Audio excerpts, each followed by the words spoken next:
In essence, what we are objecting to in terms of the restructure of the Human Resources Department is the elements of the restructure that have been made available to us.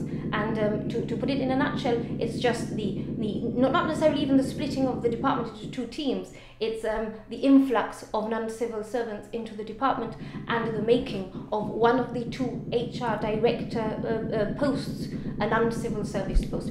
That is in essence what we are objecting to. And I just want to make that very, very clear, because in terms of a general restructure of a Human Resources Department where it was maintained a civil service department where policy is made by civil servants for civil servants, in fact we as a union, if the Human Resources Department wanted to restructure itself in such a way as to be more efficient, of course we wouldn't have a problem. So to be clear, if the government were to agree that both director posts in the HR department should be held by civil servants, that would satisfy you?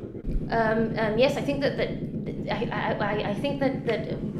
really the essence of the reason why we are objecting is really that, and also obviously the influx of the other. There was another team that was going to come in of non-civil servants. Now the issue really it is a little bit more complicated than that, and really the essence of it is that agencies and authorities do need an HR function. We have members in agencies and authorities also, and we do feel that in order to be completely fair, they do need an HR department. They do need whether it's in-house in each of the agencies or the authorities or as a separate team, and we are happy to say that would be a good thing. The problem that we have is the interlinking one with the other, and for us to have a non-civil servant being responsible for policy for the entirety of the civil service. In a sense, isn't this a situation that the GGCA over many years has almost brought upon itself by allowing what you see, what the union sees as the erosion of the civil service establishment by the introduction, as you say, of non-civil servants, of GDC employees, even in very high-ranking positions, stretching back to the previous administration, not only now? Haven't you, in a sense, allow this to happen? Well, in a sense, look, in fact, in our travels around the civil service departments, this was something that has come up, and look, I think that there is, it's a very fair comment on your part. Yes, it has happened. There has been a derogation of what is the civil service through entities, and is continuing today. The problem is, of course, is that from the other side, from the non-civil servant who has been working in the civil service department for many years,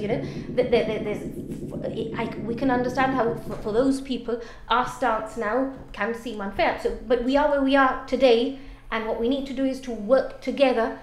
Government, GGCA, unite, all parties to move forward and to find a solution that is fair to everyone. Now, what that can't, the way that cannot happen is without the consultation and the negotiation process with not the GGCA committee but with the membership. In a fair, open, and transparent process.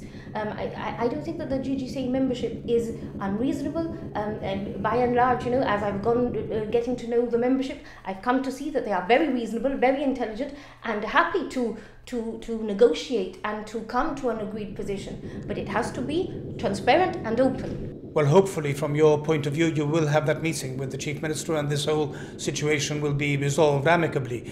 But if it isn't, and the government insists on seeing this through, how fiercely would the GGCA oppose the intended restructure, considering that the government seems to have been quite amenable with you, for example, with the introduction of family-friendly hours, and the relationship to an outsider seems to be quite good?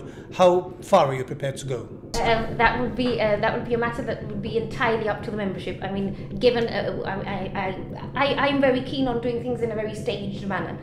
We know now that what the membership feel in terms of these issues. We feel we have a mandate. Having said that, if we feel that we become increasingly polarized on this issue and we cannot get to an agreement, I think that what we'd have to do is go back to the membership and say, right, look, this is the situation. This is what we've got back from the official side. What do we, as a union, want to do about it? And I think that would be the next stage of the process. But I'm hoping, obviously, that we won't need to get there.